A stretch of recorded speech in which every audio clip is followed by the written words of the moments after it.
When he struggles up off the freezing white tiles, a sharp pain throbbing through his head. As he slowly straightens up, glowing lines of text suddenly flash across his vision.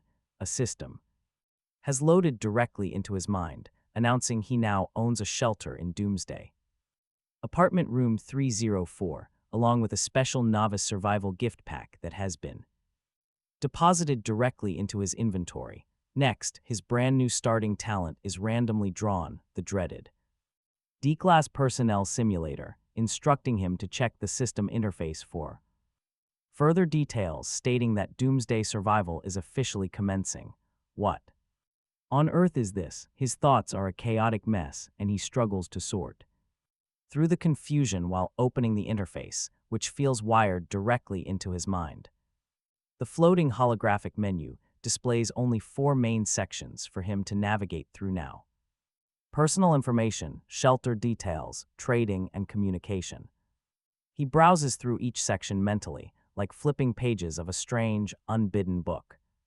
His personal profile lists his username simply as Myope, while his gender is confirmed as male. His age is 24, and his talent is the D-Class Personnel Simulator with absolutely no remarks. Tapping his starting talent icon reveals the full and terrifying description. He can randomly simulate any one D-Class personnel currently deployed on an active mission once per day. The system even adds a highly sarcastic warning at the bottom. Why would anyone actively go looking for certain death? He stands there blinking in utter disbelief, then pulls up his shelter information tab, revealing that his current base level is only elementary. His status guarantees absolute safety for 7 days, with a blunt warning to upgrade his shelter level before time runs out. But how does he do that? He complains aloud that the system should at least list the upgrade requirements. The trading hub already has several pages of listings cycling through rapidly, but every single. Seriously, who would trade food for literal trash? Not a single real offer exists. Instead, the absolute busiest portion of his entire system menu is easily the highly chaotic chat block, split into 3 main areas: world, region, and friends. No one can actually post any messages in the world chat, despite over 10 billion souls being registered, leaving it eerily silent, since he has no friends yet.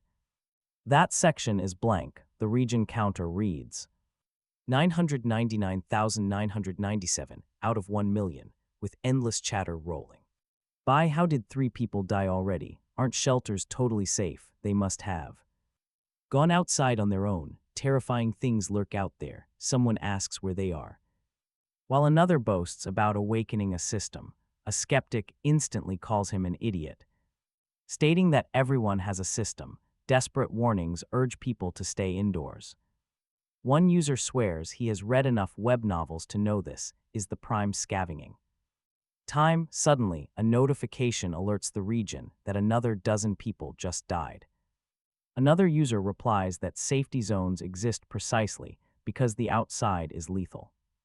Others agree, feeling incredibly relieved that they decided to stay safe inside. Someone asks if Li Hongwei is out there, while others ask about their starting talent abilities.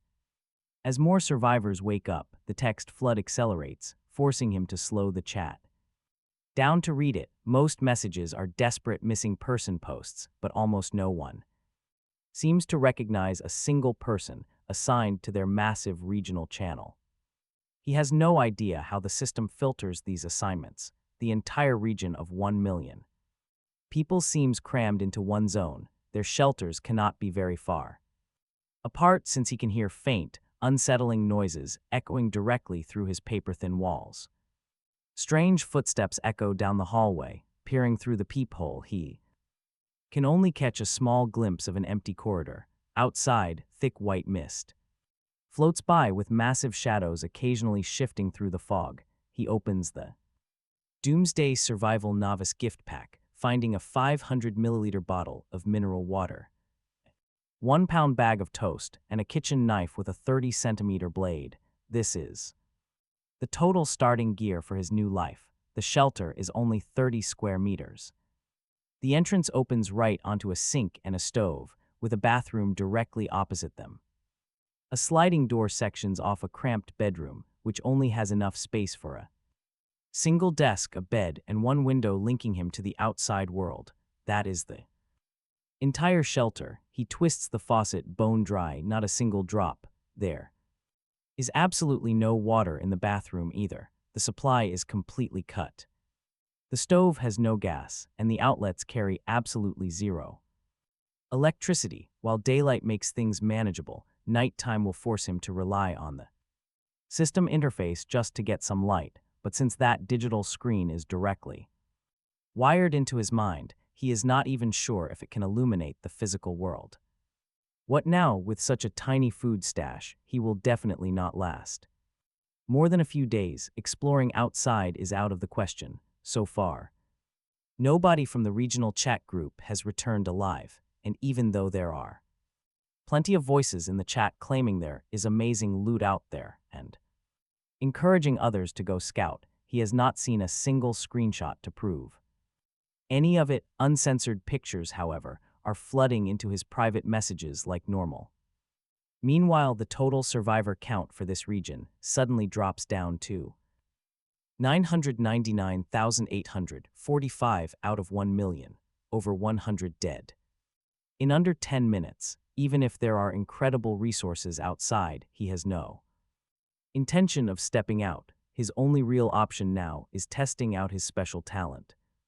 He scratches his head, looking at the description. This thing does not feel like a real skill at all, but rather some shady corporate recruitment ad. Suddenly, the low, steady rumble of tires on asphalt wakes him right up. He is trapped in an orange prison uniform, alongside 4 other inmates in the back. A moving transport van, in the front cabin of the vehicle, sealed away. Behind a thick metal mesh sit 4 heavily armed security guards. He instantly panics, cursing his luck, knowing things were going to go sideways the second he clicked activate. Just a second ago, he was resting safely in his shelter. Now he is trapped here. To make matters worse, the body he is inhabiting is not even his own. It belongs to a muscular young man named Kenneth, and a glowing system message reveals he only has 10 simulation attempts remaining. What is that even supposed to mean? He screams internally. Does the test just shut down after 10 tries, or does he actually die? This sketchy talent is incredibly untrustworthy. He has absolutely no clue what D-class personnel are supposed to do, with only 10 chances to figure it out. The inmate sitting right next to him pats his thigh, telling him not to worry. Worrying is completely pointless anyway, which is easily the most useless comfort he has ever received. Shoving the hand away, he asks the guy what they are doing. Since he is completely clueless, he has to risk raising suspicion just to get answers. Then it hits him that this foreign language is one he should not even understand. Yet he follows every single word perfectly, as if a translation system is running into his brain. Who knows, the guy says, even those guys outside with guns do not know what we are doing. Otherwise, they wouldn't need us to scout the way for them. He sighs and closes his eyes, accepting his fate. He asks nothing else. These companions clearly know just as little as he does. Not long after, the prison van stops outside a villa. The supervisors and D-class personnel get out in sequence. The lead supervisor captain is a tall black man, with the D-class personnel stepping out in sequence behind him. This captain is a tall black man. He calls out number 1, and a D-class prisoner steps forward, fitted with a communication helmet rigged for surveillance before being sent inside alone. Several supervisors monitor the feed on laptops. 5 minutes pass before the captain calls out number 2, another terrified D-class prisoner, his legs shaking visibly, puts on a helmet and disappears inside. A few more minutes pass and number 3 is called. The guy sitting beside him. Then, without warning, his vision blurs. Instantly, he is back inside the prison van, hearing wheels buzzing against asphalt, sitting right beside the guy who just entered the villa. Remaining simulations 9. He sighs deeply, ruffling his hair hard. He died just now, apparently without noticing a single thing. This is highly troublesome. The first two who entered are likely dead, but staying outside is not safe. Either he must go inside and see what is happening, just like before. Patient 1 and Patient 2 enter the villa in sequence, but this time. When the captain calls Patient 3, he steps forward, saying he cannot take it anymore, asking to go first. The captain merely stares, staying silent, and gestures for his men to fit him with a helmet. He asks for a weapon.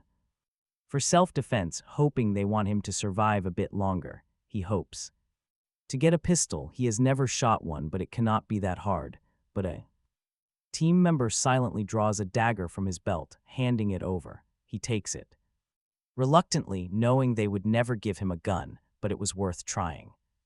The villa has 2 floors, with the entrance opening into a high-domed hall. One side has a staircase leading upstairs, and the hall connects to several dark corridors.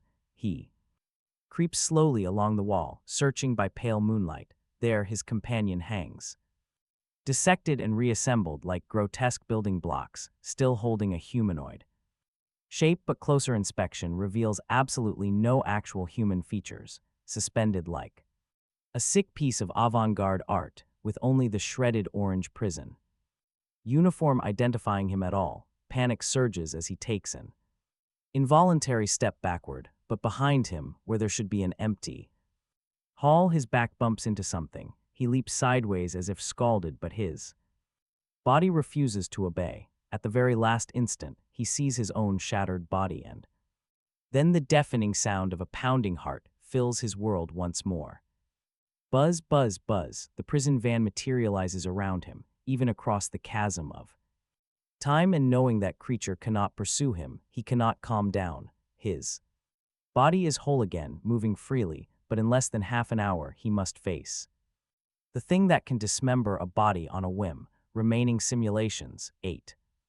Damn, this is incredibly bad. What can he do? What should he do? Still only 8 times. What happens after this? Will he go back or what? Intense fear locks down his chest, leaving him unable to sort his jumbled thoughts. He slaps his own head hard, forcing himself to breathe. The first floor is incredibly dangerous. A monster is there, capable of tearing people apart. The 2 who entered earlier have already been dismembered. Should he head straight to the second floor? No, going in first might mean meeting that slaughtering thing. Only 8 simulations left. He can try going to the second floor first. If that fails, he will go in first instead. The prison van quickly stops in front of the villa. Entering the house for the 3rd time, he is fully prepared to die. This time he is still the 3rd to enter. Just like before, the captain orders him to check the second room on the right, but he disobeys, rushing straight toward the staircase. As he guessed, the dismembering horror is active on the 1st floor, leaving him completely unharmed. Until he reaches the 2nd floor living room. The stairs lead straight into the room. One wall is made entirely of floor-to-ceiling glass, and on the coffee table in the center sits an eerie black box, though darker than the night around it. It is somehow impossible to ignore. The lid slides open horizontally, pushed 3/4 of the way back, leaving only 1/4 of it covered. Unconsciously, he walks to the table. The box is an arm-length cube, pitch black inside and making it impossible to see within. Fully open the box, the captain's voice says right in his ear, and your mission will be complete. Afterward, you can discard your Class D status and freely choose to leave or join the organization. He instinctively reaches out his hand, but a deep sense of wrongness stops him. Open the box. The first time he stayed outside, yet died. Suddenly, quickly open the box. The captain stayed quiet for Patients 1 and 2. Open the box, and all suffering will end, bringing your deserved reward. Can it really end? He slowly pulls back his right hand and turns his head. Outside the French windows, 4 pairs of eyes are staring back at him. The captain and 3 teammates, all impaled on black pillars, grinning as they watch. In the distance, more black pillars are rising from the ground, all with people impaled on them. Number 4, open the box, the captain's dead voice insists. No hesitation. He turns and Starts pushing it closed instead. The lid is freezing, like icy tap water in the dead of winter. As he pushes, the warmth drains entirely from his body. Before he can even push it halfway, his body goes completely numb. Some vital part of him is being utterly devoured, and moments later, he loses consciousness completely. Entirely, buzz, buzz, buzz, back to reality. He wakes from the nightmare again, seeing the familiar guy beside him. 7 simulations remaining. He sighs, realizing that if he could only shut that bizarre box, this trial would end, but he cannot close it alone. The box was already 3/4 open. Was it opened by the first 2 who entered? No, the box was likely opened first, triggering this nightmare anomaly. That is why they were sent here, but closing it demands massive energy. What about opening it? Did that process also require some form of power? Did those 2 Class D members and the captain unknowingly provide that force? If he went in first, would he have enough energy to shut it easily? Soon the prison transport pulls up to the villa again. He cannot waste. No words this time. He steps forward, letting a team member strap on his helmet. No. One objects, it is a suicide mission, and nobody stops someone volunteering to go first. The moment he steps inside, he spots a figure hanging upside down in the center of the hall, opening its eyes, blood-red pupils glowing faintly in the darkness. And the moment their eyes meet, his entire body decomposes into tiny, twisting pieces, spinning and reassembling from the center, finally settling into a brand new item. Buzz, buzz, buzz, 6 simulation attempts remaining. He stares blankly at nothing. There was no actual pain, only a weird distortion deep inside his nervous system clinging to him. For a long moment, he cannot even move a finger until that horrific distortion finally drains away, letting him think normally again. He cannot go inside first, certain death. He has to try going in second. And of course it fails, so the prison van stops again. This time he waits for Agent 1 to enter, then steps forward to request entering second. Still, nobody stops him. He straps on his helmet and waits for the captain's command, and a few minutes later he gets sent in. This time, the shadow is gone from the center of the first floor hall, but he wastes no time looking around. He rushes straight up the stairs. On the second floor, the black box sits on the coffee table as before, but now the lid is cracked open less than a quarter, just as expected. Opening that box drains life, and those horrifying creatures must have escaped from it. He charges toward the coffee table, trying to force it shut. What are you doing? The captain barks through his earpiece, but he completely ignores him. This might be the captain's actual voice, or maybe a trick, but it doesn't matter. The lid is still freezing cold, though the heat isn't draining as quickly this time, and he slowly loses all feeling in his body. Worse, something is creeping up from behind. No sound, no visual cue, just the chilling dread of it. His body begins to segment and twist, but thankfully he barely feels it, and somehow manages to push the lid shut. It snaps closed. Sensation vanishes instantly. He falls to the floor and stares up at the pitch-black ceiling as consciousness fades away completely. The system notifies him that the simulation has ended. Remaining simulation attempts 6 random items from the event obtained, along with a deep Abyss box single-use pass and the title of Savior. He climbs out of bed in the shelter, feeling absolutely fine, but when he looks around the room, his stomach drops completely, because hanging upside down on his wall like a sick mural is an orange, reconstructed human specimen brazenly displaying itself. Holy crap, he gasps. Can it actually follow him here? A cold sweat breaks out, but immediately he realizes this has to be one of his rewards from the simulator. Besides that creepy mural, 5 other items sit neatly on the floor. A loaded handgun, a basic ration pack, a simple medical kit, full set of military combat gear, and a sharp dagger. The pistol is a model he has never seen before with 10 rounds. The ration pack contains 5 energy bars and 2 cans of energy drinks. No ingredient list, so no clue what they are made of. The medical kit contains 3 metal syringes labeled emergency treatment and lifesaver, plus a roll of bandages, a bottle of anti-inflammatory medicine, and a bottle of pain relievers. The combat gear fits him perfectly. Feeling surprisingly lightweight, the blade is just an ordinary dagger, but it feels incredibly solid. He opens his system panel and spots 2 new notifications. One is for the Deep Abyss box usage right, and the other is a title. Savior, his heroic actions saved a zone. And his deeds have spread through the organization, with a quick note explaining that unlocking more titles will actually improve a D-class worker's treatment.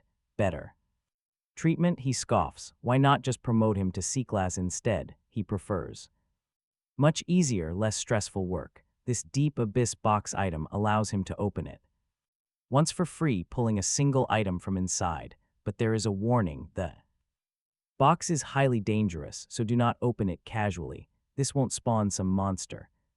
Will it? He wonders. Still, he decides to use it now. The system claims his shelter is completely secure, and his talent itself originates from the system, so whatever comes out of this chest shouldn't be able to bypass system rules. Plus that total immunity only lasts for 7 days. It is definitely best to open it now.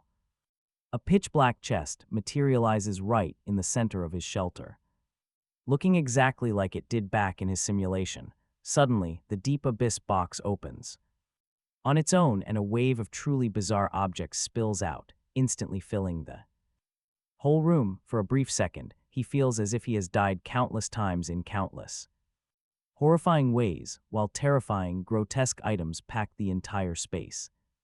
Danger detected inside the shelter, the system warns, commencing harmless purification protocols. Processing complete. Please make your choice.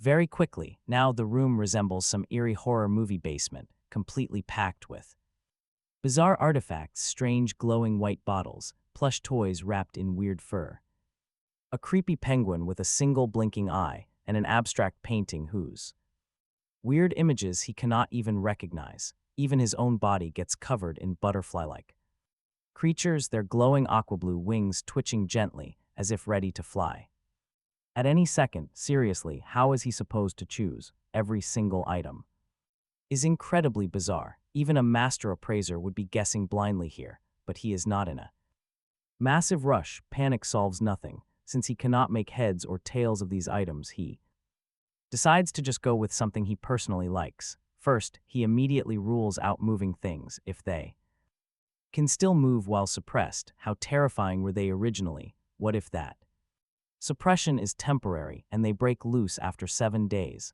That would be a major disaster. He needs something easy to control. Ultimately, he sets his sights on a pack of dark red cards. The case itself is made of some mysterious material, with a pale golden ring drawn across its surface. Tucked inside are 100 highly unusual cards, which magically replenish themselves no matter how many he draws. The discarded ones just fade away automatically. He hates risky gambling, but he absolutely loves card games. Knowing over a dozen different ways to play poker is the exact reason he picks this deck. Confirm selection. The system prompts. Confirm. He replies instantly. All the creepy objects around him begin fading away, including the very card box.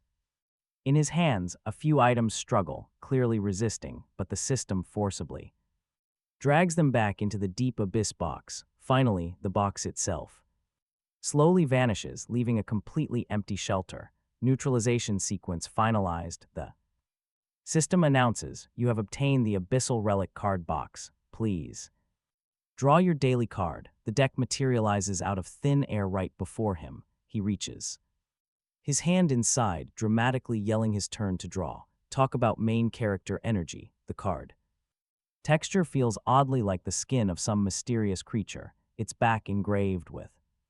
The card is covered in strange patterns, with the front showing a goose-like creature. Suddenly, it vanishes, and a blood-red monster resembling a massive goose appears in his shelter. He stares at it. It stares back at him. Honk. Their eyes meet for a long moment, and he cannot for the life of him figure out its purpose. Sensing his deep confusion, the massive goose gracefully raises one wing and somehow pulls a steaming bowl of goose leg rice out of thin air, pushing it toward him. He asks if it can conjure anything else, but the bird just honks a flat no. Can he get another bowl, another honk, another no? After a long conversation, he realizes this massive bird only provides one meal and refuses to answer anything else. Is this really what neutralization means? Honestly, isn't this thing a bit too harmless? He takes a quick photo of the goose leg rice and uploads it to the group. He is feeling pretty miserable right now and refuses to be the only one. It is actually his very first message in the chat. By now, the group has quieted down significantly. Most are just lurking, silently observing and considering their next moves, but get this, his photo completely blows the lurkers. Straight out of hiding, people are screaming about a cheat code and the system. They want to know where the food came from and if he actually went. Outside, some are begging this big shot for just a single bite of the meat. Others are starving and desperate, asking to buy it at any price. He replies, telling them to be jealous because he traded his entire talent for it. He explains how his talent got the deep abyss box, which gave him the card. That pack summoned the big goose, which finally gave him one bowl of food. Hearing this, the envy in the group quickly turns to sheer pity. After all, a talent that only feeds you goose leg rice is pretty tragic.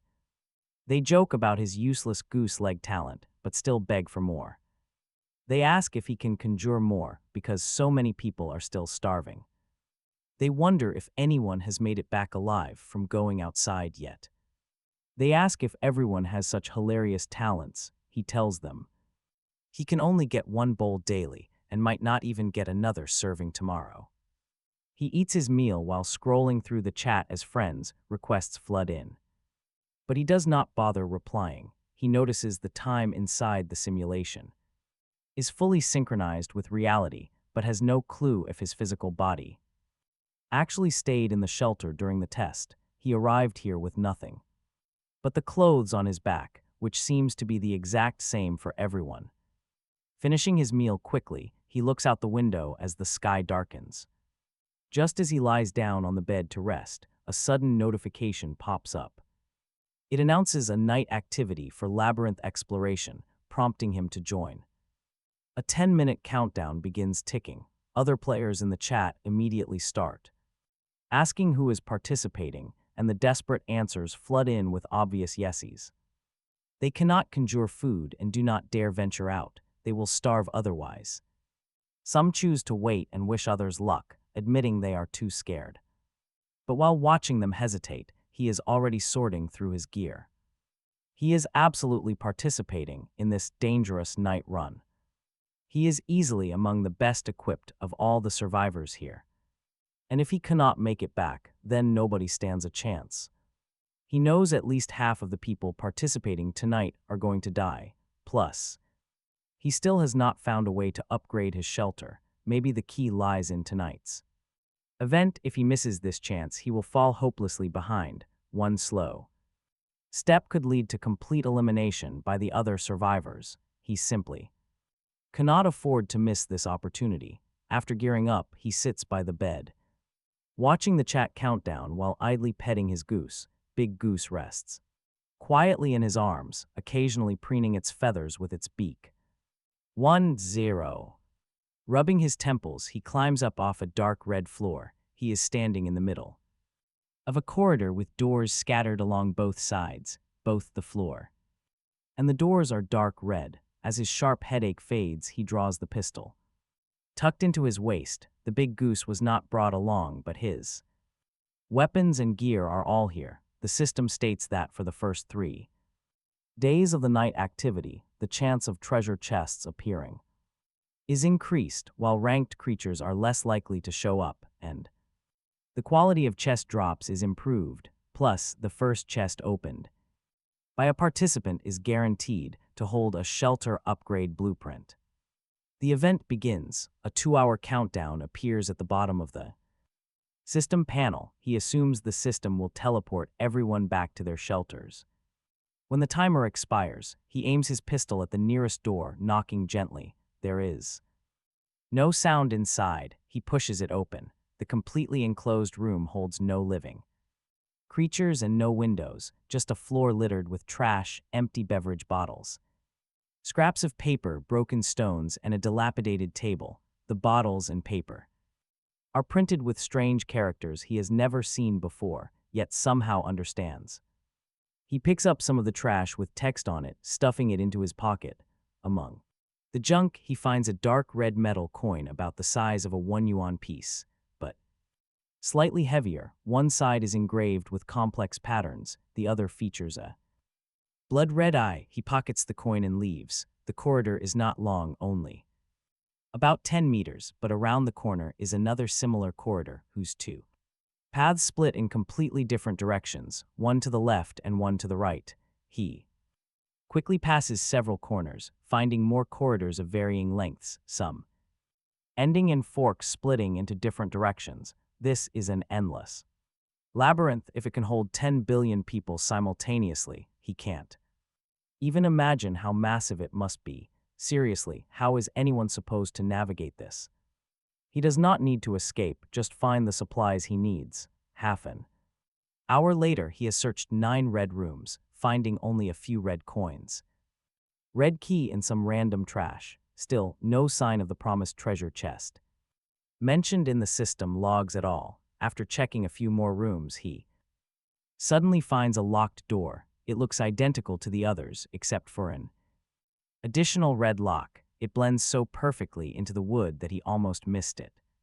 While checking the rooms one by one, he knocks, but there is still absolutely no movement inside. The place is like a silent ruin. He eyes the keyhole, then pulls out a wire found in the trash to try and pick the lock.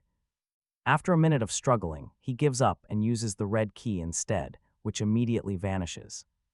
As the door opens, the room inside is normal-sized, but instead of garbage.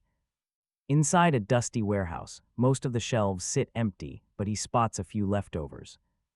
2 capped glass bottles filled with red liquid, each containing about 400 milliliters, a silver cross pendant of equal length and width, designed to be worn around his neck, and 7 cards dark red on one side, with detailed engravings on the other. These 7 cards show 3 distinct designs in total. He slips them into the backpack he salvaged from the trash earlier. Just as he shoulders the bag, footsteps echo from the far end of the corridor, coming from the opposite direction he entered. Luckily, it is quiet enough that he detects the noise in time. He gently closes the door, leaving just a tiny crack. Soon, a dark red figure passes by, a shriveled, blood-drenched corpse with half its skull gone, dry brains exposed, somehow still driving its stiff movements. Once it passes, he calculates the distance, swings the door open, and fires a single shot directly at its head. The loud gunshot echoes as the bullet strikes true, dropping the bloody corpse right onto the floor. Believe it or not, this is his first time firing a gun, yet he feels strangely familiar with it, as though he has practiced for years. Pushing that thought aside, he stays back, the creature already lost half its head, and he is not convinced the rest is actually dead. At first, the corpse lies completely still, but then 2 seconds later, it twitches violently, like someone having a massive seizure. Fleshy, blood-red limbs sprout from its back, propping it up like spider legs. Suddenly, its stomach splits wide open, as shriveled organs burst out with terrifying energy, morphing into weird shapes. He fires 3 quick shots, chest, left gut, and right gut, hitting different spots, convinced that every monster has some kind of weakness he has not found yet. The beast leaps from the floor like a frog, rebounds off the ceiling, and clears 7 or 8 meters in 2 quick bounds straight toward him. He calmly steps back and unloads his entire magazine directly into the lunging beast. Up close, raw firepower beats precision. With his gun empty, he drops it and slides to dodge the next strike, predicting its path while smoothly drawing the dagger from his waist. But the leap fails. The beast crashes down hard into the far wall. thrashing briefly before it finally goes completely still. So bullets do work after all. He stands completely still, watching carefully in case it tries to play dead. During the fight, he never panicked once or wasted a single motion. Why? Because compared to those simulator trials, a jumping corpse is easy.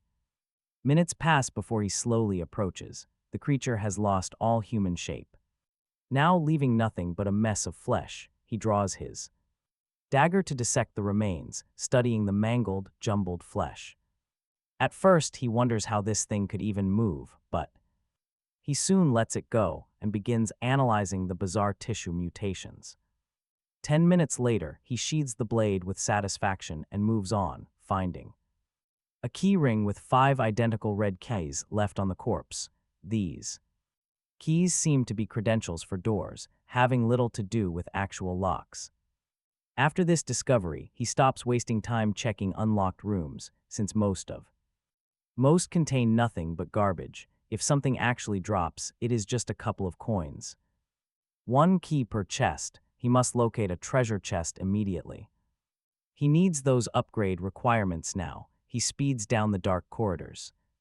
Spinning the empty pistol, he runs. That earlier shot felt incredibly natural. It felt as though he had handled firearms for over 10 years. This muscle memory must be the residual experience from simulating Kenneth. He has never held a real gun before. This is the only explanation. Kenneth was a D-class operative, so he definitely possessed some insane combat skills. There had to be a reason for his abilities. Soon, he spots another locked red room. He knocks, silence. Inserting a precious key, he swings the door open. The layout is identical to previous chambers, but this one is completely clean. A redwood box sits in the center, unlocked. He slowly pries the lid open. He uses his dagger, then quickly leaps backward. No unnecessary risks allowed. To his relief, no monsters jump out. The area remains entirely quiet. The chest suddenly vanishes into thin air, leaving behind 3 unique rewards: a shelter upgrade blueprint, a solid keycard, and a vial of crimson liquid. The system asks if he wants to activate the blueprint. He confirms immediately. He must collect 10 mutated organs from unranked monsters to upgrade his shelter. The counter sits at 0 out of 10. He immediately remembers the blood corpse he dissected earlier, rushing back to its body. He carves out the most abnormal part. The system asks him to submit it. The grotesque piece vanishes. His quest progress updates to 1 out of 10. That means hunting 10 blood corpses will secure his upgrade. Not bad at all. They are tough to kill, but they are just mindless mutated corpses.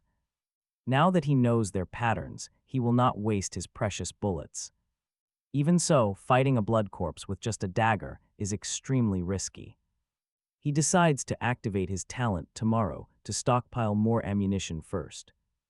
And honestly, who can blame him? With the organ secured, he resumes searching. He keeps hunting for locked doors. After 10 minutes of brisk walking, he succeeds.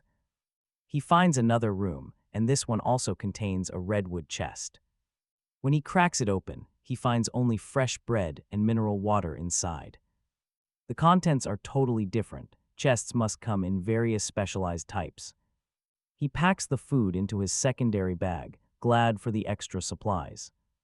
His shelter has rations, but in a survival situation, more food is always better. After traveling a bit further, he encounters a highly unusual fork in the path.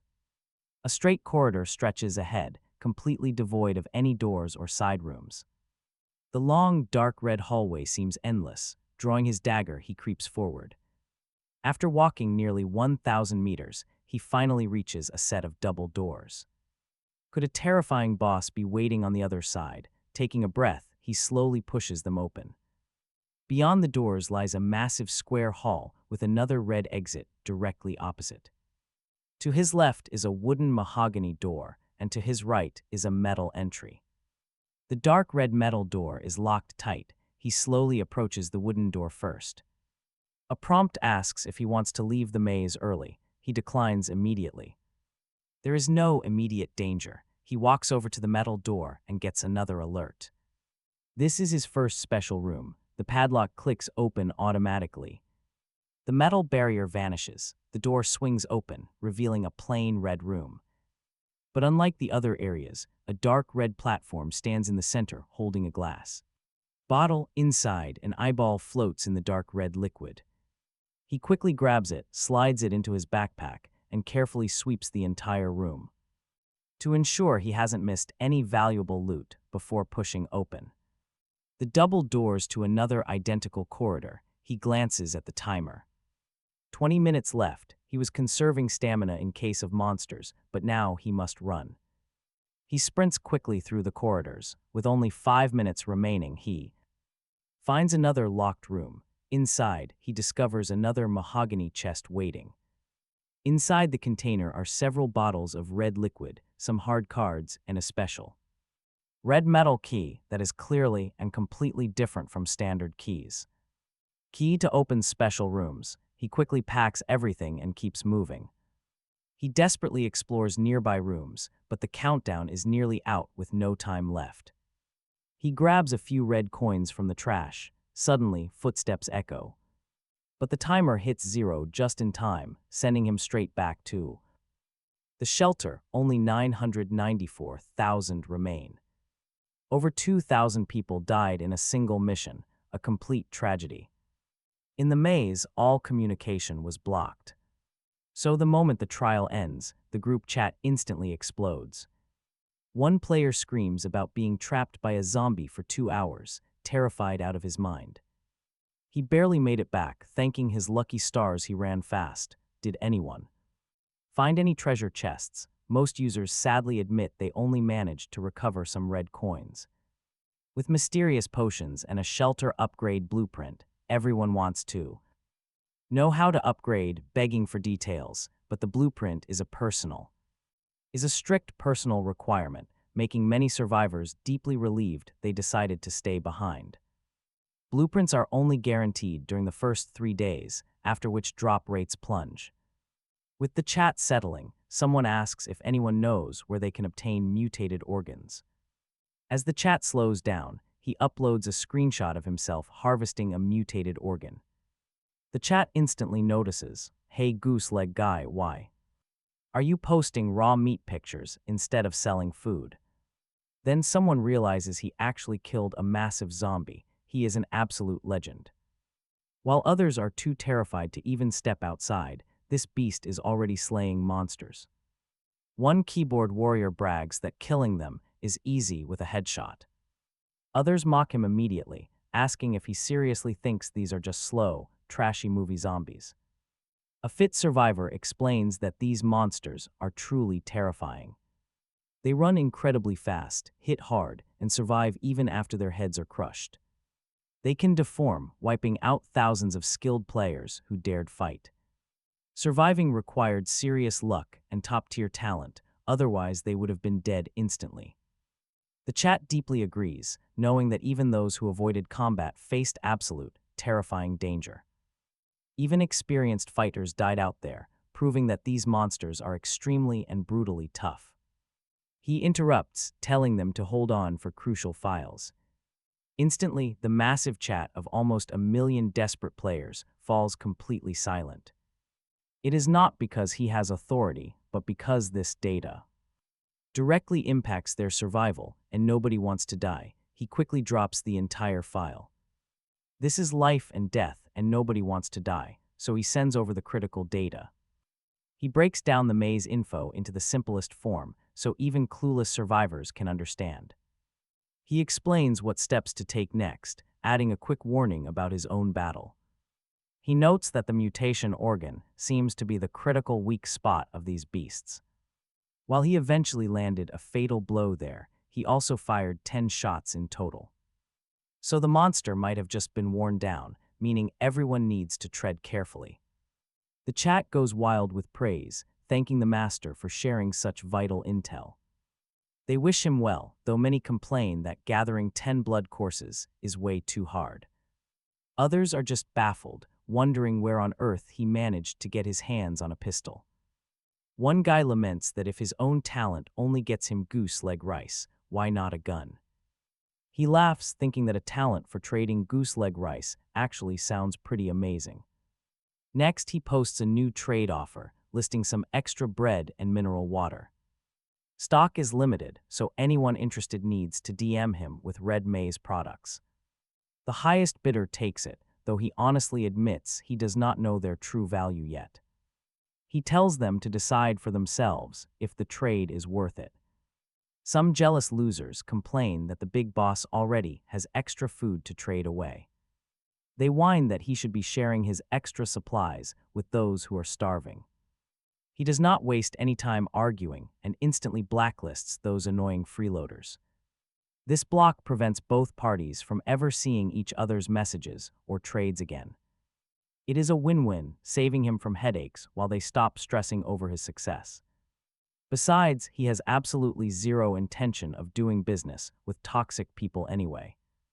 Out of sight, out of mind, he did not share the monster info out of pure charity.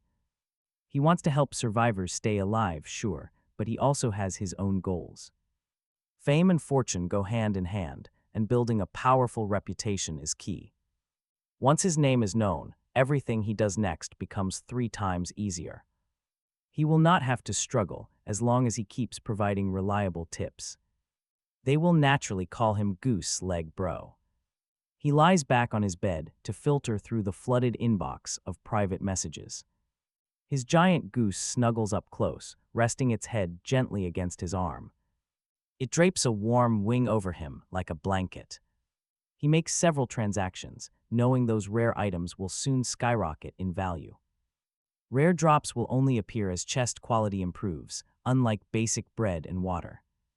Basic rations are common loot, but those unique items are the real prize. Suddenly, a private message from a survivor named Jangwi catches his eye.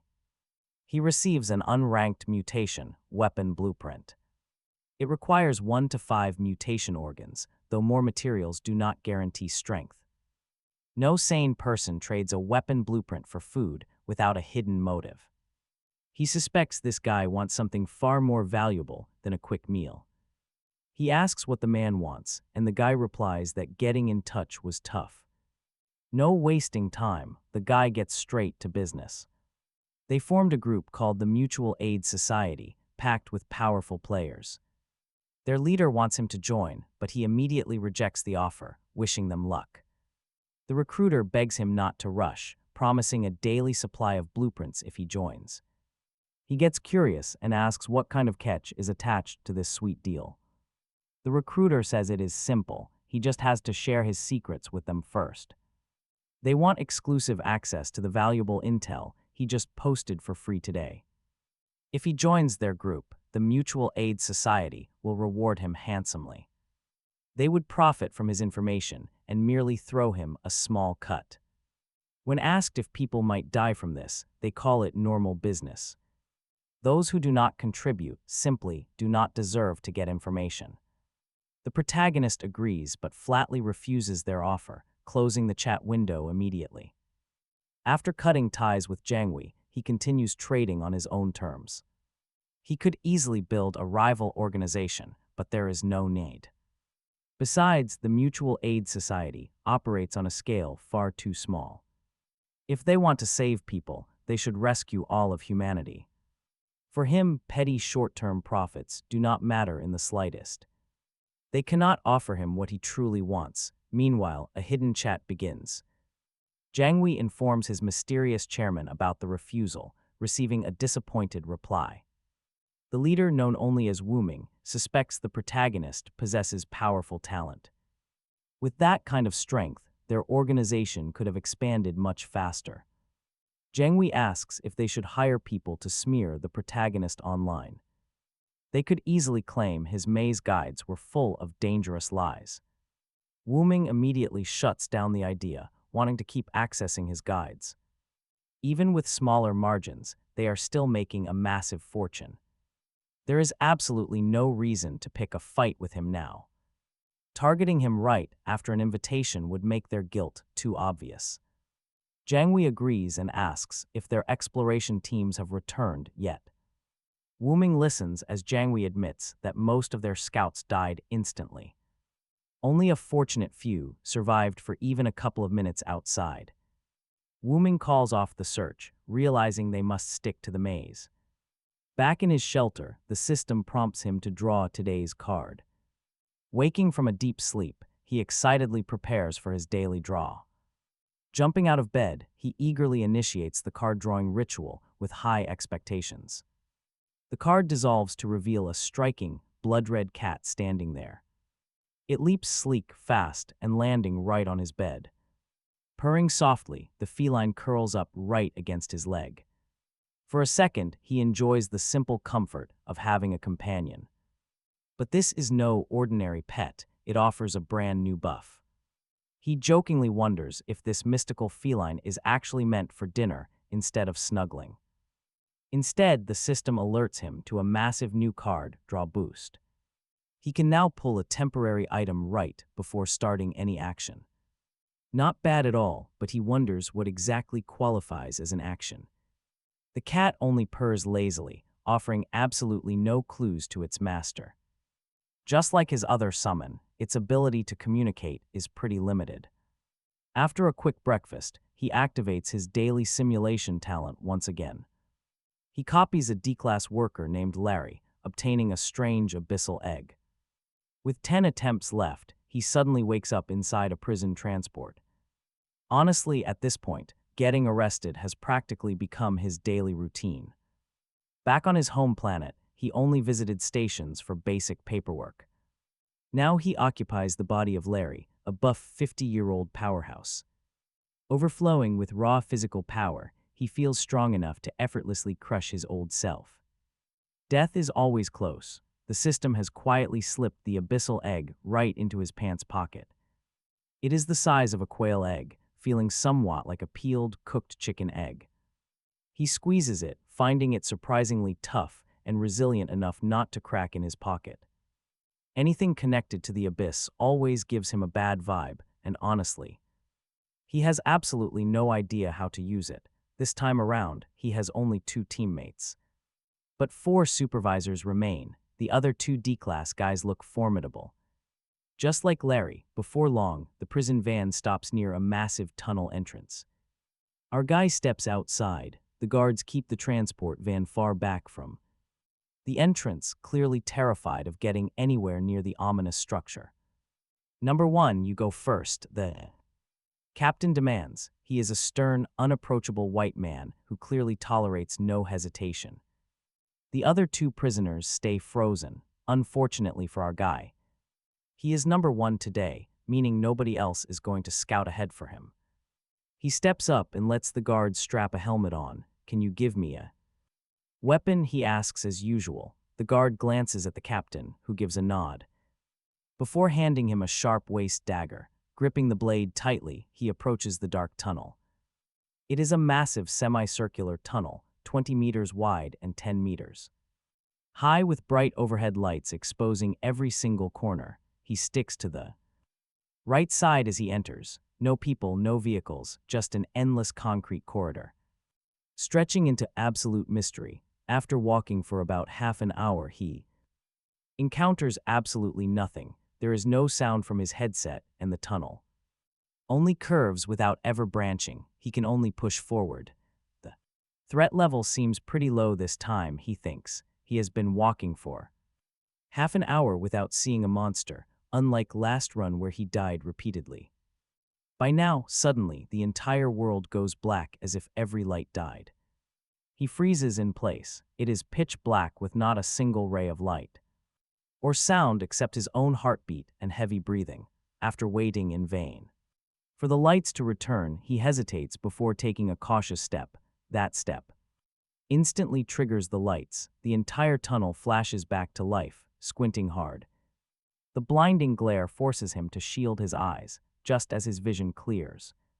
He spots a menacing dark shadow on the left side, slightly ahead, straining his eyes. He barely makes out a terrifyingly tall humanoid shape hiding in the blur. Its body is covered in writhing strips of flesh with long, spindly limbs. Sharp bone spurs erupting from its abdomen and a long greenish-black tail. He immediately spins around and runs. Armed with only a simple dagger, fighting is suicide. That thing is pure danger. He mentally begs the tunnel not to spawn more monsters. The beast lets out a crazed roar, lunging forward like a rabid animal. Then in a fraction of a second, absolute darkness swallows the tunnel again. Just as quickly, the overhead lights flicker back on. The monster chasing him is completely gone. He turns around, nothing. The hallway is completely empty. Was it just a vivid hallucination? If he did not trust his own sanity, he would seriously think he was losing his mind in this cursed corridor. Cautiously, he retraces his steps to the exact spot. The lights stay on, revealing absolutely no sign of a creature. This is seriously messed up. He runs a hand through his hair. This run is going to be incredibly messy. He hesitates, unsure whether to push forward or turn back. Screw it, he's going. Determined to see it through, he knows he still has 10 attempts left. Pushing onward, the tunnel remains dead silent, echoing with nothing but his own footsteps. He jokingly wishes for milk tea, a shop, maybe even some highly intelligent monsters next. How about returning to Blue Star with $100 million in his pocket? He tests these wild ideas because the last monster showed up a bit too conveniently. It almost felt like the tunnel was granting his silent thoughts. No luck, nothing happens. Several tens of minutes pass in silence. The lights plunge into blackness. This time he does not stop. This dark flash quickly fades, leaving him feeling rather relaxed. Only one beast in an hour, compared to his rapid restarts last time. Right on cue, a human shadow stretches across the passage. But it is not the monster he expected, and definitely not what he imagined. Instead, it is one of the Class D personnel from his transport vehicle. He immediately asks why the guy is back and if there is danger ahead. At that exact moment, the guy snaps back, "How did you get ahead of me?" He freezes. Instantly, he realizes this guy thinks he was the one who retreated. But he had not. This straight tunnel has absolutely no forks or side paths. Unless the man started from the opposite end, they had to have crossed paths. Did the supervisors drop him at the far end? Is this some sick test? Is he lying, or did he slip past in the dark? Honestly, who wouldn't be paranoid? Why would he do that? Is he even Class D or a mimetic monster? Jesse glares at him warily, demanding to know what he means by getting ahead. He asks if the young man is dizzy, his right hand sliding toward his waist. The young man quickly apologizes, claiming the sudden blackout threw off his direction. He wants zero conflict right now, especially since both of them are quite strong. One wrong move here could completely ruin a precious simulation attempt. Jesse frowns, muttering that earlier was literally just now, calling him hard to understand. But seeing the cooperative attitude, Jesse hesitates and stops, reaching for his weapon. He maintains a safe distance, asking if Jesse only saw the blackout once. Jesse admits he only saw it once. Both men refuse to step closer. They both need a safe buffer. Jesse guesses they were on different road sections. It was his very first blackout, completely pitch black with absolutely zero visibility. After waiting a bit, the lights finally kicked back on when he stepped forward. Jesse complains bitterly. The young man nods, scratching his hair vigorously in frustration. This strange tunnel is proving to be far more troublesome than he expected. Jesse suggests they head back together, since there is no end in sight. They had walked for ages without any end in sight, and their headsets were completely silent. He had wanted to turn back for a while, but feared getting shot by those bastards. Jesse admits, licking his parched lips. The young man agrees to the plan. They probably won't execute them, just force them to walk the path again. But as they draw closer, something feels off. Jesse looks incredibly listless. His physical condition is far worse. Jesse sighs, complaining about a growing hunger. Fortunately, Jesse ate a heavy meal before entering, but how long was he inside? He asks, but sudden darkness swallows them whole as a whisper echoes close to his ear. 3 hours of this. Utterly exhausted, he takes a hurried step back, but Jesse has already Vanished just like that monster, leaving no trace. Damn it, he turns around and heads back. If that D-class guy was not lying or completely delusional, then the anomaly in this tunnel is probably related to time. He has never encountered anything that could alter time. Just thinking about it gives him a headache. No, he cannot jump to conclusions. It might not be temporal. There are other possibilities. He walks back, losing track of time, but it feels far longer than the hours spent going deeper. Ahead lies an endless passage, and the entrance is completely gone. Oh boy, he is screwed. Will he be trapped here until he dies? He tears off some scraps of clothing, dropping them on the ground as he keeps moving. Soon his vision goes dark again, prepared this time.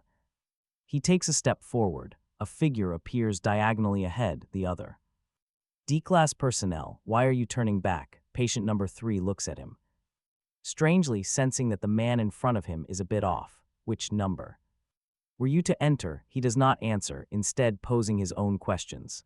How long have you been in here? Patient number 3 responds, of course he was the third to enter. As for how long, probably a few hours. He does not have a watch, so he does not know. He watches him warily, finding the energy incredibly unsettling. Without another word, he leaves the man behind and continues forward. Wait. Can you not get out either? He had changed directions a few times but found he could not escape. Strangely, the marks he left earlier were completely gone. Why did the lights go out just now? Do you know how to get out? The man calls out. Even though he does not trust him, he is the first person he has encountered in this damn tunnel. Desperately wanting to escape, he is ignored, left behind as the protagonist walks forward. Then darkness strikes again, and the other person vanishes. A dark laugh escapes him. He knew this would happen. He quickens his pace, unsure if moving forward will help, but giving up is not an option. He cannot just wait to die. Even starting over would leave him completely clueless. Time loses meaning as he walks mechanically. Strangely, he is not tired at all. No hunger, no thirst. What on earth is happening here?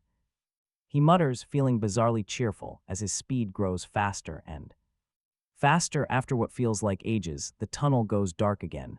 This time he does not pause. The darkness flashes and vanishes. Looking diagonally ahead, he freezes in absolute shock. He sees himself, though the other figure wears a helmet. The body shape, skin color, and orange prison uniform make it undeniably him. That other self turns and runs. Our hero chases after him, screaming to stop, but the darkness flashes again and his double vanishes, standing frozen. This scene feels terrifyingly familiar. He hurriedly looks down at his own body, wriggling. Strips of flesh, elongated limbs, a waist covered in sharp bone spurs. At some point, he has already turned into the monster. The beast he saw earlier was actually himself. The Abyssal Egg. When was he affected? He never noticed. As expected of an abyss item, simply carrying it mutates you completely. Yet he feels no anxiety about turning into a monster. This is only a simulation. What is crucial now is finding a way out. Everything else is completely irrelevant. A time loop, but how does it loop? Is it linked to direction, or is it about the number of people? Will this place collapse if he kills those 2 D-class workers? Should he end his own life and report directly to the captain? But the moment that thought crosses his mind, he completely dismisses it. Unless the simulation count resets to 0, he won't risk reporting directly to the captain. Because first off, his unique talent is just the D-class personnel simulator, and if he doesn't fix this anomaly, he might never be able to return. Secondly, he is completely sick and tired of this so-called organization. They constantly burn through human lives just to deal with anomalous events. He hates their brutal methods, and if he ever draws their attention, the consequences would be nightmare level. In the worst case, he could be trapped in the simulation by the organization, never to return. He still isn't clear on the state of his own body's existence. If he's just lying on some shelter bed, he will literally die of thirst in just a few days, so he must rely on himself to survive. He must solve this tunnel anomaly. While thinking, his steps do not stop. After transforming into a monster, his physical strength is terrifyingly strong. He feels zero fatigue, but before he can even figure out the loop's rules, the tunnel goes dark again. How could it be so fast, he wonders. He takes a step, and the lights flicker back on, revealing a massive monster standing diagonally opposite. His body is even more massive, covered in gross, twisted mutation organs. It looks far more terrifying than his current form. This time, he doesn't run. He knows exactly who this nightmare is, and get this, it is his future self. The two monsters approach each other. He wants to say hello, but only lets out a strange roar. His future self has already considered this, ripping off a strip of his own flesh, letting thick, dark red blood spill out, and uses that bloody flesh to write on the floor. His fingers are twisted and grotesque, barely able to grip the strip to draw out deformed letters. The raw message pleading, "Kill me quickly, this is the last chance." He cannot hold on much longer. Miss this chance, and you cannot perform the next simulation. After barely managing to write this, the future version of himself forcefully tears open his own chest, exposing his vital organs. Our protagonist does not hesitate at all. He plunges his massive claw deep inside, thoroughly crushing his future self's vital organs. He trusts himself, and the other monster has clearly left vital information behind.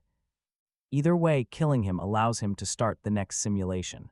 Afterwards, he delivers a few more savage blows, confirming his own death before leaving the corpse. Just as he is about to step forward, he notices something on the body. There are faint scars on the corpse's skin, even with the monster's regeneration. They still left visible marks behind. These marks look like 3 mathematical symbols, representing positive infinity, forming a bizarre symbol. He doesn't understand what his future self was trying to convey. Could this path actually be completely endless, even if it is, drawing 3 separate infinities? Makes no sense. One is enough to convey absolute despair, but very quickly he realizes they aren't infinity symbols at all. They are 3 Mobius strips. Since nobody understands him better than himself, he quickly catches the train of thought. A Mobius strip represents a topological structure, a kind of infinite loop. He doesn't deeply understand the math, so his past self was likely just reflecting. He realizes the situation matches. 3 Mobius strips represent 3 D-class personnel. They never entered the same tunnel, the loops just have contact points. He remembers that weird phenomenon, the lights constantly cutting out. Maybe it is a glitch triggered whenever 2 Mobius loops intersect. If he stands still, darkness reigns. The moment he takes a step, though, the tunnel lights up instantly, a sudden burst of clarity. And in that exact second, he always runs into the other traveler. If he stays still, they never cross paths. He stares at his feet. Are they walking on a literal loop of time, frozen in one spot? Standing still locks him in place, but moving forward changes everything. No intersection, no traveler. Direction means absolutely nothing. The only choice is to halt or press onward. He entered recently. Yet he already faced his own monstrous future self, completing loop 1. 3 loops intersecting, each one sharing a single crossover point. The 2 other clones he met earlier were not actually behind him. Those other versions were completing their own full circles, heading straight toward him. They were looping back, not having met their past selves just yet. But why did his future self beg to be killed? Why not keep looping? Shouldn't they be trying to break the cycle instead of restarting it? Pointless. Did his future self actually find an escape route? No, that makes no sense. He would have shared a breakthrough. Just a Mobius strip, a clue showing his utter helplessness. He had no clue how to stop this loop, so why the sudden rush to escape? His absolute final shot, no more simulations. What went wrong? What could possibly stop him from running another simulation? Or worse, what if he cannot even end his own life? The Abyssal Egg. It triggers horrific bodily mutations if the corruption takes over completely. He will lose absolute control, becoming unable to even take his own life. The mindless beast will keep cycling, trapped in this loop forever. Wouldn't the beast just kill the next clone? No, it gets stronger. If he refuses to cooperate, he will not be able to defeat his mutated self. And the monster cannot kill him, since without his past self he cannot exist. If he lets the monster end him, will the cycle break? Talk about high stakes. His grasp on temporal physics is too basic. Random guesses are dangerous. A single-time paradox could leave him lost in the void forever. He keeps walking. The brutal mutations are already clawing at his mind. Faint whispers start echoing in his ears, ceaseless and cold. Shadows flicker at the edge of his vision, phantom shapes. He blinks, but there is nothing there. Madness is creeping in. Soon he will lose his mind completely. He forces himself to stop. The endless loop can be left for his next clone to solve. He just walks. As he walks toward his destined ending, he quietly inspects his own body. He notices something odd, possessing far fewer mutations than his future self. Did those growths develop later, and why are they on the skin? Something is off. The blood quartz mutated organs are internal. Deep inside his body, could this be the bizarre influence of the Abyssal Egg? But what kind of creature grows its weak points right on its outer skin? It is no decoration. Wait, did he force this change himself? But why would he trigger freakish mutations on his own skin? Simple, to end his own life, alienated. Beasts have insanely stubborn lifespans. Without a trick like this, he might never succeed in dying. He has to deliberately shift those weird organs outward. With his path clear, he begins carefully studying his own monstrous biology. Immediately, he realizes that shedding his humanity unlocked an entirely new form of perception. This strange awareness goes far beyond the basic 5 human senses. It is incredibly sharp. He does not even need eyes to see his surroundings or map out the inner workings of his flesh. Using this mental map, he starts actively shaping his next monstrous transformation. Soon, untold hours pass, and he finally crosses paths with his previous cycle self. Along the trek, he runs into number 2 and number 3 again.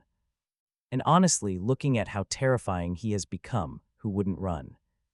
Once he finds his past self, he plays his part, mimicking the script, displaying the deformed skin organs and traces of the Mobius strip loop. He writes in blood, rips his own chest open, and waits for death.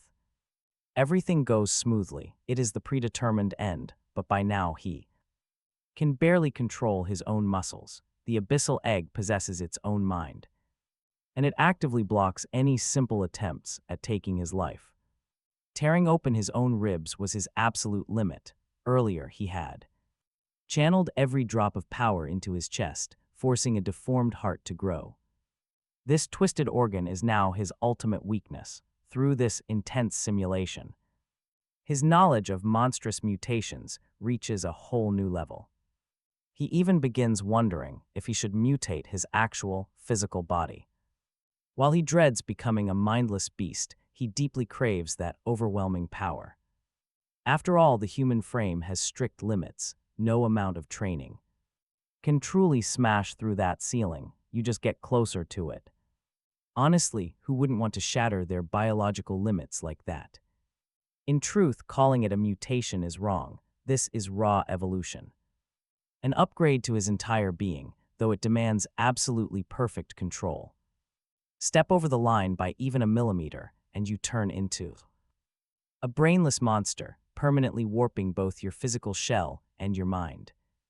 A sudden loud buzzing rings out. He snaps his eyes open. He is back inside the familiar prison van, staring right at the Class 2D personnel. 9 simulation attempts remain, just 9 left, he notes to himself. If he did not fear leaving his real body vulnerable for too long, he would run even more trials here to thoroughly study the mutation. Suddenly, the true value of his innate ability hits him. It is not just about gathering resources, but using these dangerous loops to safely study mutations inside a completely throwaway simulated body. Once again, he steps up to enter the dark tunnel first, unlike before, the order of entry has very little impact on the outcome. Talking with the captain or letting the patient move forward instead. Sending number 3 in first might trigger unknown trouble. He could try, but why risk it? There is no need. He avoids doing anything to alter the future path. This time, he does not want to drastically alter the previous run. He wants a peaceful end. He wants to be calmly killed by his own double. This time loop is incredibly dangerous. Relying blindly on simulations could trap him in a far worse place.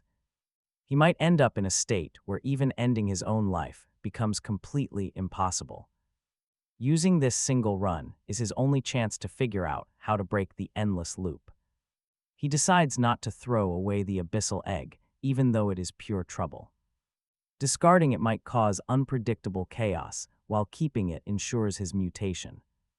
Without that egg, he could easily speak with his future self in the next loop. Every simulation would then buy him precious extra time to sit down and actually think. Yet, without the egg, he can never truly understand the dark mutation taking over his body. It is a difficult trade-off. This time, he silently monitors his body while on the move. He must watch himself closely to avoid turning into a mindless monster unnoticed. Thanks to his heightened perception, he can clearly feel the creeping influence of the Abyssal Egg. After about half an hour, his vision suddenly cuts to complete black as he takes a step forward. His monstrous future self stands diagonally opposite. He slowly closes the distance. And get this, his mutated double actually speaks first, saying that it is totally fine. The double claims he managed to keep his human voice. However, he will likely lose the ability to speak entirely by the time the next loop rolls around. The voice is raspy and off-key, but still better than writing messages in blood. Urging him to get straight to the point, the double asks if he has found a way out. Meeting himself like this feels surreal, but the monster tells him not to panic. The beastly double seems strangely calm, standing completely frozen at a single point in time. As long as they do not step forward, they theoretically have all the time they need. But the main character snaps back, pointing out their physical bodies are still in the shelter. How can they possibly be sure that time here matches the shelter's reality? If the simulation hours accumulate, he might return only to find himself starved to death. It is a massive oversight. He cannot believe his own future self missed something so obvious. Hearing this, the monster's calm expression completely shatters as the realization sinks in. He admits he can no longer help, declaring this simulation an absolute failure. The beast begs to be killed, but our protagonist hesitates, needing to know what went wrong. This horror of the abyss runs much deeper than any of them could have ever guessed. The more they learn about its secrets, the deeper its dark consciousness takes root. He is already completely ensnared, pleading with his past self to end his life. Ripping open his own mutated flesh, the double hands over a razor-sharp waist dagger. But the protagonist urges patience, pointing out they are still frozen in this quiet moment. In this timeless pocket, the creeping corruption of the abyss cannot infect him any further. He watches his counterpart closely, wondering if this is an act or true memory loss. Since the temporal loop is already active, this entire conversation should have happened before. Except back then, he was the one standing in the monster's tragic position. But the double shakes his head, warning that time and space cannot stop the abyss. He was once merely walking along its edge, but now he is swallowed whole. Flashing a twisted grin, the double spreads his arms wide and deliberately collapses backward. Dark blood spills rapidly from his chest. Splattering all over him, he doesn't flinch. Instead, he lunges forward and delivers a few more stabs, completely killing the threat. The other version of him seemed to be trying to convey some message, but he fails to comprehend what the other is trying to tell him. Forget it. He keeps walking, and as he does, he feels his flesh mutating under the dark influence of the Abyssal Egg. A massive surge of raw energy from the air floods his veins. In this fragile state, he can only guide the twisted parts, barely slowing down the inevitable mutation. With absolutely no way of controlling the rapid transformation, amid this massive flood of raw energy. His heart is the very first organ to mutate, twisting into something else. His first corrupted organ, the moment that black heart beats, he senses a vastly different, empty universe. This is not some endless, bottomless pit, it is pure nothingness. The true world, the ultimate reality. He stands on the edge, staring down. Those silent depths, he sees everything and yet absolutely nothing. He hears a voice ask, "What are you?" Talking about. Their physical forms are still resting back in the shelter, snapping back to his senses. He realizes he is standing right in front of another version of his own self. This entire run has failed. "Kill me," he demands, but his copy stands frozen. Asking him what is going on, the void is far more terrifying than he ever expected. He warns that as his understanding of the dark void begins to deepen, the corruption will only grow stronger. He is already lost. His double must end his life to prevent the loop from breaking. He tears his own flesh open, showing his blackened, mutating heart, handing a sharp dagger over to his other self. He says, "Don't rush, there is still time." The double tells him that they are standing at a locked point in history, meaning the corruption should not take hold yet. But the main version argues that the void is not that simple. Space and time cannot stop its spread. He thought he was just skirting the edge, but no, he already drowning in it. Look at that chilling smile. He finally knows how to escape. He spreads his arms wide, letting himself tip backward toward the cold stone. In a heavy, lifeless drop, crimson blood fountains from his torn chest, spraying his clone.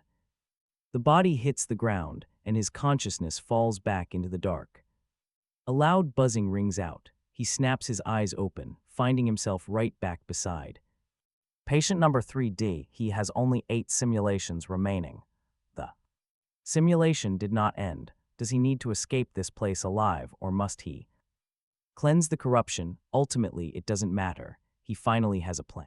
To deal with this cursed tunnel, he just needs to connect the abyss to it, and void will consume his problems. Technically, he already broke the time loop in his last run, but because his physical form died, the system must have reset.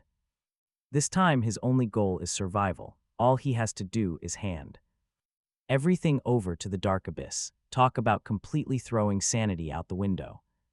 Grin and steps into the tunnel once more. The destination is much closer now, taking only about half an hour. He marches forward with absolute fanaticism in his eyes.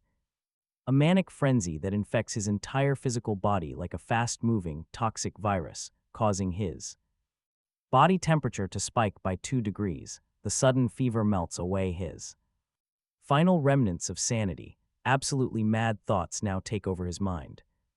If he did not have a task to finish, he would gladly sever his own head. With a final, chilling breath, he steps deep into the heavy darkness. This time he does not flee. Instead, he lifts the abyssal egg high above his head. Across the dark divide, his duplicate mimics the exact same motion in the shadows. Holding a cracked abyssal egg up, within the other cycles, those broken remnants slowly swell inside the shadows, gradually taking on a terrifying physical shape. The ritual begins. The abyss merges with the passage, dragging everything down into the pitch-black void. He braces himself to plunge into that endless, terrifying descent. But the anomaly suddenly vanishes. The high-stakes mission is finally complete. And a strange, invisible force violently slams him back onto the cold ground. Stepping out of the dark tunnel, the simulation officially ends.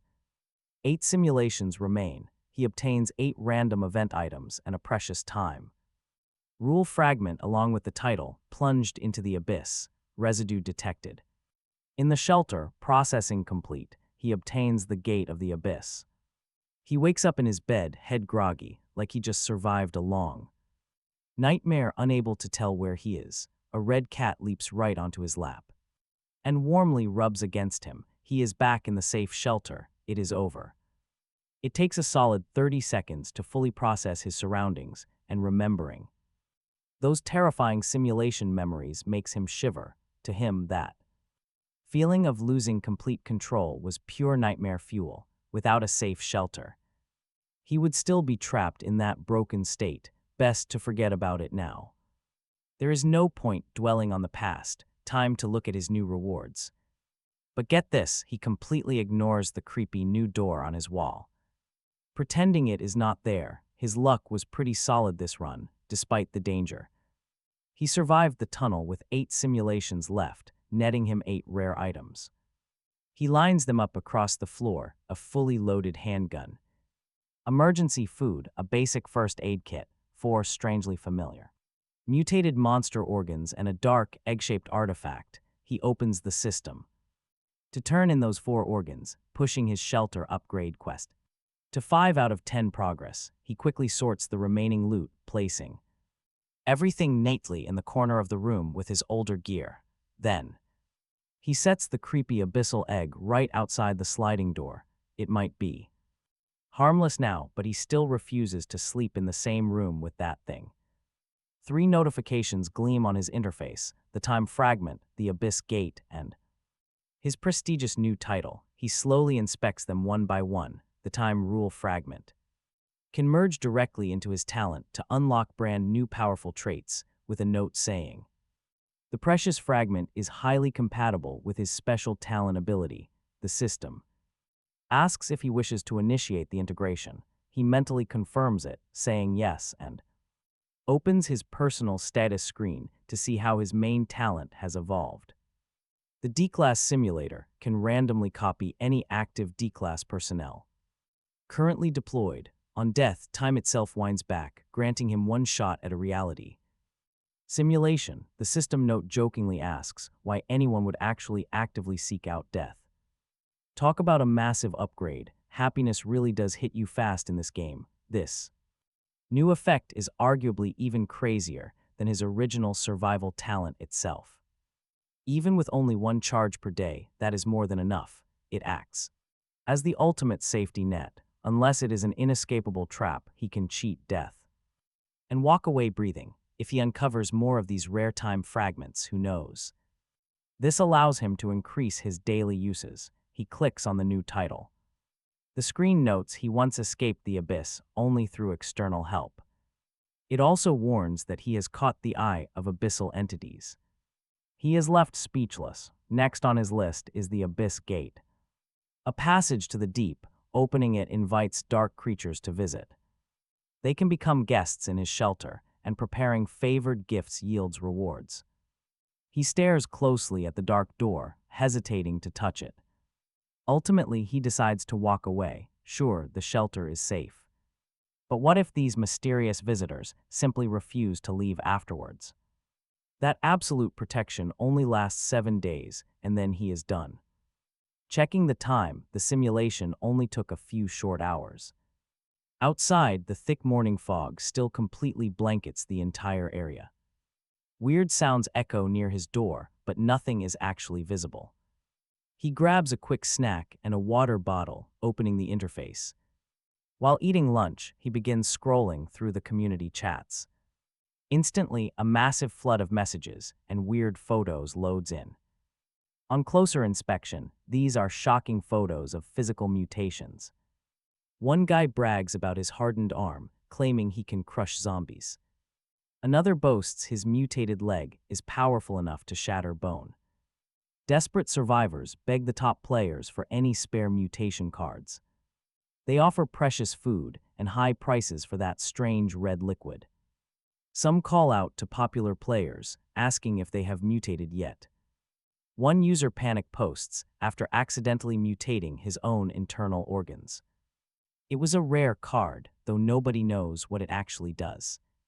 Desperate student players continue begging for any physical enhancement cards. Others mockingly ask if the guy mutated his brain by mistake. They cannot wait for nightfall to test their brand new physical weapons. Let's look at how this madness started, and trust me, it's wild. A terrified survivor accidentally activated a dark red card, mutating his arm. Posting his panic online instantly backfired, triggering a massive craze. Using the items is incredibly simple, requiring just direct skin contact. Within minutes, the card completely melts, merging directly into the user. The mutation happens automatically, though different patterns yield different results. Each unique pattern targets a specific area of the body. Right now, cards for limbs are the most popular and common. However, the painful process demands massive amounts of energy. That first survivor had to eat every single scrap of food. He only completed it after drinking a bottle of red liquid. He watches the chat in disbelief. Seriously, what are these guys thinking? He would never risk mutating his own flesh and bones so recklessly. Yet he chooses not to warn them about the potential dangers. He simply replies that he is keeping safe and avoiding mutations. He keeps quiet because his own understanding is still very basic. There is no point lecturing people on things he cannot explain. Besides, if the system allows this, there must be a reason. Regarding the cards, using them is just another part of staying alive, which is not something he can interfere with.